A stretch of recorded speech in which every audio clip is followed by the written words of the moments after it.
Tidak ada kemajuan sebuah negara dibuat karena membangun infrastruktur saja. Demikian pemaparan singkat yang terdapat dalam buku Currency Power karya Ben Cohen. Jangan dikira Tiongkok membangun infrastruktur jalanan di sisi timur mainland zaman Deng Xiaoping selama lebih dari 40 tahun. Juga Amerika membangun infrastruktur jalanan dalam program New Deal-nya di tahun 1933 hingga 1936. Roosevelt FDR melanjutkan hingga lebih dari 20 tahun kemudian adalah solusi membangun ekonomi bangsa Tiongkok dan Amerika. Bukan begitu. Aslinya, kedua negara itu membangun human capitalnya dengan cepat. Yang dilihat sekali lagi bukan jalanan, jembatan yang dibangun, jangan dilihat bendanya, tetapi membangun human capitalnya dengan 100%. Bahan material membangun infrastruktur, mulai dari pembiayaan, tenaga kerja, desainer, semua tenaga lokal dari Tiongkok untuk Tiongkok, dari Amerika ya untuk Amerika, demi negaranya masing-masing. Setelah bendanya jadi, human capitalnya jadi skillful. Itulah kalimat di atas terucap, tidak ada kemajuan sebuah negara dibuat karena membangun infrastruktur saja. Kalau fisiknya dibangun oleh negara lain, desainnya dibangun oleh negara lain, uangnya oleh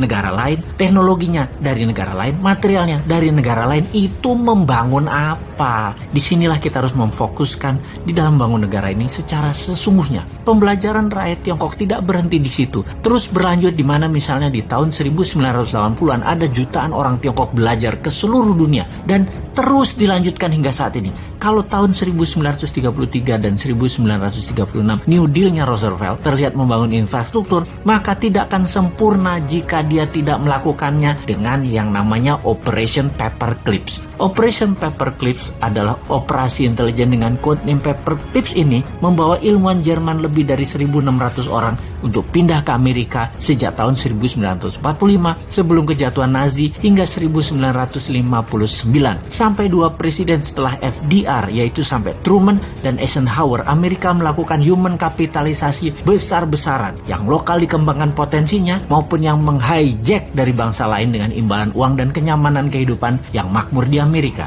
Inilah kemudian yang membuat Amerika di tahun 70-an mulai menunjukkan kejeniusannya bernegara. Apa yang dilakukan Amerika dengan MMT-nya Michael Hudson, yaitu melepas emas sebagai underlying dolar, alias dolar dicetak tidak lagi berdasarkan emas tetapi berbasis proyek produktif dan hutang, termasuk hutang ke negara lain, melakukan strategi petrodolar, menguasai minyak, gas, energi dunia, membuat dolar sebagai senjata ekonomi dengan menguasai 60% transaksi dunia pada saat ini. Dan sampai saat ini penguasaan 60% world wealth atau kekayaan dunia melalui Wall Street dan kekuatan politik luar negerinya, Amerika lah rajanya. Tiongkok tak kalah strateginya. Ketika Anda bertemu dengan petinggi PKC Partai Komunis Cina, para elitnya, tidak ada yang tidak bisa berbahasa Inggris. Karena kebanyakan mereka adalah S1 atau S2-nya, bahkan S3-nya itu di luar negeri semua. Bernegara satu partai itu membuat abdi negaranya, pegawai negerinya harus berstandar scholar, orang makan sekolah semua. Ketika Xi Jinping 2013 menjadi presiden Tiongkok dan ketua PKC Partai Komunis Cina, mulailah langkah pembersihan dari korupsi. Puncaknya dilakukan, dia menghukum lebih dari 1 juta orang anggota partai yang korupsi, mulai dari yang terkejam menghukum mati pelaku dan mengucilkan keluarganya, sampai hukuman terendah bahwa tervonis korupsi dirinya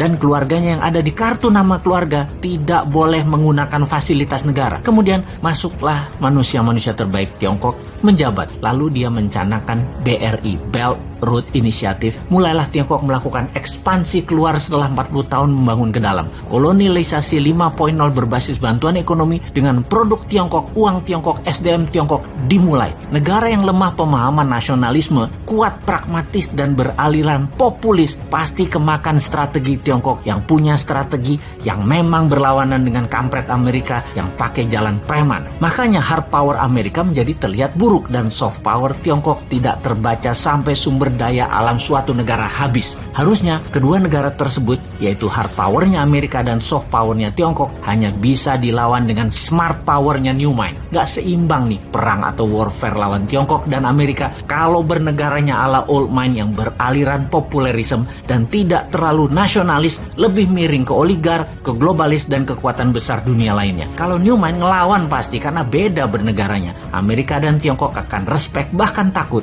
bukan kayak sekarang jadi babu babunya mereka. Kita dari dulu nggak pernah dianggap mitra oleh Amerika, tapi babu. Dengan Tiongkok terlihat santun Tiongkok itu, tapi strategi pedagang, kalau ada maunya mereka itu ngeri deh. Tiongkok kalau lihat peluang untuk kaya dan sukses, mereka jago dah di dalam menjilat dan bermanis-manis lambe kepada siapapun. Jadi yang ke depan kita harus lakukan adalah benar. Human capital kita perkaya ilmu sainsnya dengan mengirim pembelajar 10 juta orang ke luar negeri dalam 5 tahun ke depan, lalu bubarkan semua aturan yang ada dalam birokrasi serta perizinan untuk usaha. Tidak ada izin apapun untuk berusaha kecuali berdagang dan berbisnis barang berbahaya dan strategis seperti dunia aviasi, kesehatan dan jasa keuangan, lalu produksi senjata serta mineral langka juga berharga. Itu yang baru ada izinnya. Yang lainnya bebas.